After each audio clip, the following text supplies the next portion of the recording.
มาผจญเรียกว่าพอแล้วที่ต้องผจญเรื่องราวมากมาย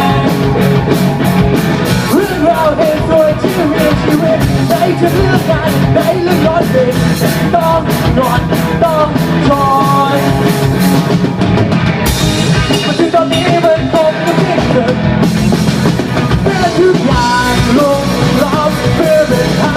คอยตั้งเติมมาถึงตอนนี้มันคงจะไม่เกิด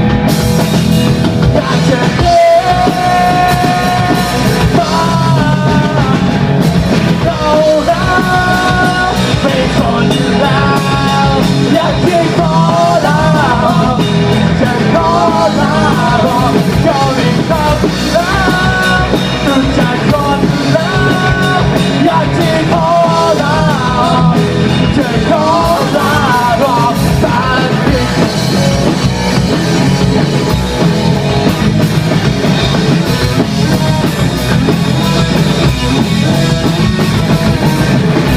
ส่วนผู้ใจรีบขึ้นรถเมล์พอเรียนจบแล้วทุกคนมาเกิด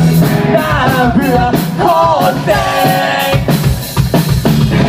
ความจริงที่ฉันนั้นต้องเผชิญโลกที่นี้ยกแบกมาด้วยกันต้องเลิกต้องทนถึงตอนนี้มันคงจะไม่ตื่นเมื่อทุกอย่างถูกลบเพื่อเรื่องหา